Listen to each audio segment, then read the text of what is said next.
Hello friends, ನಮಸ್ಕಾರ. Top cricket ಅಪ್ಡೇಟ್ಸ್ಗೆ ಸ್ವಾಗತ. ಫೆಬ್ರವರಿ 15ರಿಂದ India versus England third test ಶುರುವಾಗ್ತಾ ಇದೆ.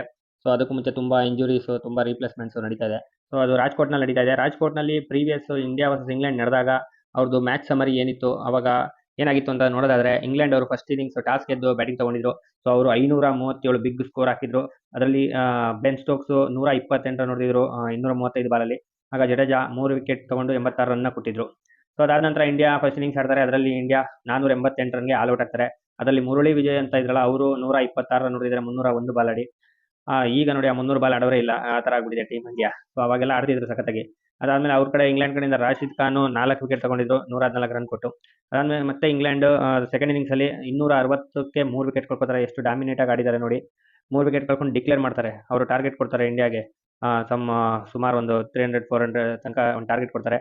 ಸೊ ಅದಾದ್ಮೇಲೆ ಇಂಡಿಯಾ ಚೇಸ್ ಮಾಡಕ್ಕೆ ಶುರು ಮಾಡಿದಾಗ ಮತ್ತೆ ಅವರು ಕೊಲ್ಯಾಪ್ಸ್ ಆಗಿದ್ದಾರೆ. India 172 for 6. ಅದರಲ್ಲಿ ವಿರಾಟ್ ಕೊಹ್ಲಿ ಎಲ್ಲೋ ಒಂದ್ ಕಡೆ ನಿಂತ್ಕೊಂಡು ಆಡಿದ್ದಾರೆ ಅನ್ಸುತ್ತೆ. ಅದಕ್ಕೆ 49 ನಾಟ್ ಔಟ್ ಆಗಿದ್ದಾರೆ. ಸೊ ಅದು 5 ಡೇಸ್ ಕಂಪ್ಲೀಟ್ ಆಗಿದೆ ಮ್ಯಾಚ್. ಅದಕ್ಕೋಸ್ಕರ ಅದು ಡ್ರಾ ಆಗಿದೆ. ಸೊ ಇಲ್ಲಿ ಮ್ಯಾಚ್ ಗೆಲ್ಬೇಕು ಅಂತಂದ್ರೆ ಈ ಹಳೆ ಸ್ಟ್ಯಾಟ್ ನೋಡೋದಾದ್ರೆ ಫಸ್ಟ್ ಬ್ಯಾಟಿಂಗ್ ತಗೋಬೇಕು ಇಂಡಿಯಾ. ಸೊ ಅವಾಗ ಮಾತ್ರ ಲಾಸ್ಟ್ ಇನ್ನಿಂಗ್ಸ್ ಅಲ್ಲಿ ಇಂಗ್ಲೆಂಡ್ ಅವ್ರನ್ನ ಆಲ್ ಔಟ್ ಮಾಡಿ ಗೆಲ್ಬಹುದು ಅಂತ ಅನ್ಸುತ್ತೆ. ಮುಂದಿನ ಅಪ್ಡೇಟ್ನಲ್ಲಿ India versus England third test ನಡೆಯುವಾಗ ಇಂಡಿಯನ್ ಟೀಮ್ ಮತ್ತೆ ಇಂಗ್ಲೆಂಡ್ ಟೀಮ್ಗೂ ಕಂಪ್ಯಾರಿಸನ್ ಮಾಡಿದಾಗ ತುಂಬಾ ಇನ್ಎಕ್ಸ್ಪೀರಿಯನ್ಸ್ ಸೈಡ್ ಆಗ್ಬಿಟ್ಟಿದೆ ಈಗ ಟೀಮ್ ಇಂಡಿಯಾ. ಯಾಕಂದ್ರೆ KL ರಾಹುಲ್ ಇಲ್ಲ, ವಿರಾಟ್ ಕೊಹ್ಲಿ ಅವರಿಲ್ಲ. ಸೊ ಜೊತೆಗೆ ಪೂಜಾರ ರಹಾನೆ ಎಲ್ಲ ಹೊರಟೋಗಿದ್ದಾರೆ. ಸೀನಿಯರ್ ಪ್ಲೇಯರ್ಸ್ ಈಗೆಲ್ಲ ಯಂಗ್ಸ್ಟರ್ಸ್ ಇದ್ದಾರೆ. ಸೊ ಅದಕ್ಕೆ ಕಂಪ್ಯಾರಿಸನ್ ಮಾಡಿ ನೋಡ್ತಾ ಇದ್ದಾರೆ. ಸೊ ಅದು ನೋಡಿದಾಗ ಇಲ್ಲಿ ರೋಹಿತ್ ಶರ್ಮಾನೇ ಹೈಯೆಸ್ಟ್ ಟೆಸ್ಟ್ ಆಡಿರೋದು, 56 ಟೆಸ್ಟ್ ಆಡಿರೋ ಎಕ್ಸ್ಪೀರಿಯನ್ಸ್ ಇರೋದು ಬರೀ ರೋಹಿತ್ ಶರ್ಮಾ ಮಾತ್ರ. ಅದಾದ್ಮೇಲೆ SSB ಜೈಸ್ವಾಲ್ ನೋಡಿದ್ರೆ ಬರೀ 6ನೇ ಟೆಸ್ಟ್ ಆ ಟೆಸ್ಟ್ ಕಂಪ್ಲೀಟ್ ಮಾಡಿದ್ದಾರೆ. ಸೊ ಶುಭ್ಮನ್ ಗಿಲ್ ನೋಡಿದ್ರೆ 22 ಟೆಸ್ಟ್ ಕಂಪ್ಲೀಟ್ ಮಾಡಿದ್ದಾರೆ. ಬಟ್ ಏನು ಪ್ರಯೋಜನ ಇಲ್ಲ. SSB ಜೈಸ್ವಾಲ್ ಅಷ್ಟು ಪರ್ಫಾರ್ಮೆನ್ಸ್ ಬಂದಿಲ್ಲ. ಸೊ ಈ ಸರಿಯಿಂದ ಪರ್ಫಾರ್ಮ್ ಮಾಡಕ್ಕೆ ಸ್ಟಾರ್ಟ್ ಮಾಡಬೇಕಾಗಿದೆ. ಅವರು ಒಂದು ಸೆಂಚುರಿ ಹೊಡೆದ್ಮೇಲೆ ಇನ್ನೂ ಅದನ್ನು ಉಳಿಸ್ಕೊಂಡು ಹೋಗಬೇಕಾಗಿದೆ. ಇಲ್ಲಾಂದ್ರೆ ಈ ಸೀರೀಸ್ ಆದ್ಮೇಲೆ ಕೂಡ ಡ್ರಾಪ್ ಆಗೋ ಚಾನ್ಸಸ್ ಇದೆ ಅವರು. ಅದಾದ್ಮೇಲೆ ರಜತ್ ಪಟಿದಾರ್ಗೆ 1 ಟೆಸ್ಟ್ ಎಕ್ಸ್ಪೀರಿಯನ್ಸ್ ಇದೆ. ಅದಾದ್ಮೇಲೆ KS ಬರೋಗೆ 7 ಟೆಸ್ಟ್ಗಳ ಎಕ್ಸ್ಪೀರಿಯನ್ಸ್ ಇದೆ.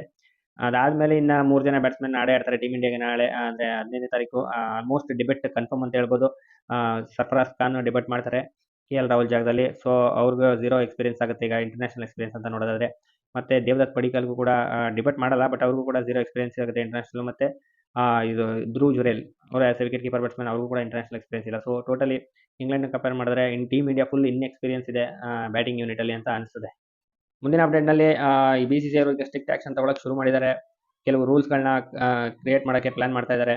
ಏನಂತಂದ್ರೆ ಅದು IPL ಆಡಬೇಕು ಅಂತಂದ್ರೆ ರಣಜಿ ಡೊಮೆಸ್ಟಿಕ್ ಸೀಸನಲ್ಲೇ ಒಂದು 4 ರಣಜಿ ಮ್ಯಾಚ್ ಆಡಿರಬೇಕು ಒಬ್ಬೊಬ್ಬ ಪ್ಲೇಯರು. ಇಲ್ಲಾಂದ್ರೆ ಅವನು IPL ಅಲ್ಲಿ ಪಾರ್ಟಿಸಿಪೇಟ್ ಮಾಡಂಗಿಲ್ಲ, ಅಥವಾ ಫ್ರಾಂಚೈಸಿ ಅವರು ಅವ್ರನ್ನ ಆಕ್ಷನ್ ಅಲ್ಲೇ ಕೊಂಡ್ಕೊಳ್ಳಂಗಿಲ್ಲ. ಈ ರೀತಿ ಎಲ್ಲ ರೂಲ್ ತರಬೇಕು ಅಂತ ಪ್ಲಾನ್ ಮಾಡ್ತಾ ಇದ್ದಾರೆ. ಯಾಕಂದ್ರೆ ಎಲ್ಲರೂ ಇಗ್ನೋರ್ ಮಾಡ್ತಾ ಇದ್ದಾರೆ ಏನು ಡೊಮೆಸ್ಟಿಕ್ ಕ್ರಿಕೆಟ್ನ. ಫ್ರೀ ಆಗಿದ್ರು ಕೂಡ ಆಡ್ತಾ ಇಲ್ಲ. ಫಾರ್ ಎಕ್ಸಾಂಪಲ್ ಇಶಾನ್ ಕಿಶನ್ 2 ತಿಂಗಳಿಂದ ಫ್ರೀ ಆಗಿದ್ದಾರೆ. ಇಂಟರ್ನ್ಯಾಷನಲ್ ಕ್ರಿಕೆಟ್ ಅಲ್ಲೂ ಆಡ್ತಾ ಇಲ್ಲ, ಇಲ್ಲ ಇತ್ಲಾಗಿ ಹೋಗಿ ರಣಜಿ ಕ್ರಿಕೆಟ್ ಆಡಲಿಲ್ಲ. ಸೊ ಆರಾಮಾಗಿ IPLಗೋಸ್ಕರ ಪ್ರಿಪರೇಷನ್ ಮಾಡ್ತಾ ಇದ್ದಾರೆ. ಹಾರ್ದಿಕ್ ಪಾಂಡ್ಯ ಜೊತೆ ಸೇರ್ಕೊಂಡು ಅಂಥವ್ರಿಗೂ ಕೂಡ ಇದು ಅನ್ವಯಿಸುತ್ತೆ.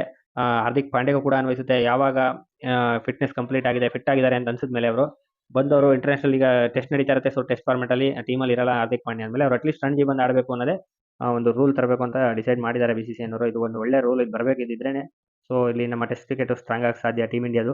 ಜೊತೆಗೆ ಈಗ ಇಶಾನ್ ಕಿಶನ್ ಡಿಸೈಡ್ ಮಾಡಿದ್ದಾರೆ DY ಪಾಟೀಲ್ ಟೂರ್ನಮೆಂಟ್ ಅಂತ ಸ್ಟಾರ್ಟ್ ಆಗ್ತದೆ ಫೆಬ್ರವರಿ 16ರಿಂದ. ಸೊ ಅದರಲ್ಲಿ ಪಾರ್ಟಿಸಿಪೇಟ್ ಮಾಡಬೇಕು ಅಂತ ಡಿಸೈಡ್ ಮಾಡಿದ್ದಾರೆ. ಜೊತೆಗೆ ಜಾರ್ಖಂಡ್ದು ಇನ್ನೊಂದು ಏನ್ ಮ್ಯಾಚ್ ಇದೆ, ಲಾಸ್ಟ್ ಒಂದು ರಂಜಿ ಮ್ಯಾಚ್ ಏನೋ ಸಿಗುತ್ತೆ, ಅದರಲ್ಲಿ ಕೂಡ ಆಡಬೇಕು ಅಂತ ಇಶಾನ್ ಕಿಶನ್ ಡಿಸೈಡ್ ಮಾಡಿದ್ದಾರೆ. ಅದು ಅವ್ರಿಗೆ ಒಳ್ಳೇದು. ಆಕ್ಚುಲಿ ರಾಹುಲ್ ದ್ರಾವಿಡ್ ಹೇಳಿ ಒಂದು ತಿಂಗಳಾಗೋಯ್ತು. ಅವ್ರು ಯಾವುದು ಡೊಮೆಸ್ಟಿಕ್ ಆಡಿದ್ರೇನೆ ನಾವು ಸೆಲೆಕ್ಟ್ ಮಾಡೋದು ಅಂತ ಹೇಳಿದ್ರು. ಅದನ್ನು ಕೂಡ ಕೇಳಿಸ್ಕೊಂಡ್ರು ಇವರು ಅಷ್ಟು ಇಗ್ನೋರ್ ಮಾಡಿದ್ದಾರೆ. ಒಂದು ಹೆಡ್ ಕೋಚ್ ಹೇಳಿದ ಮಾತಿಗೂ ಕೂಡ ಬೆಲೆ ಕೊಟ್ಟಿಲ್ಲ ಇಶಾನ್ ಕಿಶನ್ ಅವರು. ಮುಂದಿನ ಅಪ್ಡೇಟ್ನಲ್ಲಿ ರವೀಂದ್ರ ಜಡೇಜಾನ ಫಿಟ್ ಅಂತ NCAಯಿಂದ ಘೋಷಣೆ ಮಾಡಿದ್ದಾರೆ. So Ravindra Jadeja third test ಆಡೋದು ಆಲ್ಮೋಸ್ಟ್ ಕನ್ಫರ್ಮ್ ಆಗಿದೆ.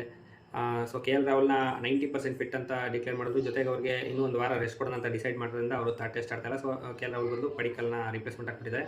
ಬಟ್ ರವೀಂದ್ರ ಜಡೇಜಾ ಫಿಟ್ ಆಗಿಬಿಟ್ಟಿದ್ದಾರೆ ಥರ್ಡ್ ಟೆಸ್ಟ್ಗೆ. ಅದು ನಮಗೆ ದೊಡ್ಡ ಬೂಸ್ಟ್ ಅಂತ ಹೇಳ್ಬೋದು. ಟೀಮ್ ಇಂಡಿಯಾಗೆ ಹೆಲ್ಪ್ ಅಂತೂ ಆಗುತ್ತೆ. ಯಾಕಂದರೆ ಸ್ಲೋ ಟರ್ನರ್ ಬರ್ತಾ ಇದೆ ನೆಕ್ಸ್ಟ್ ರಾಜ್‌ಕೋಟ್‌ನಲ್ಲಿ.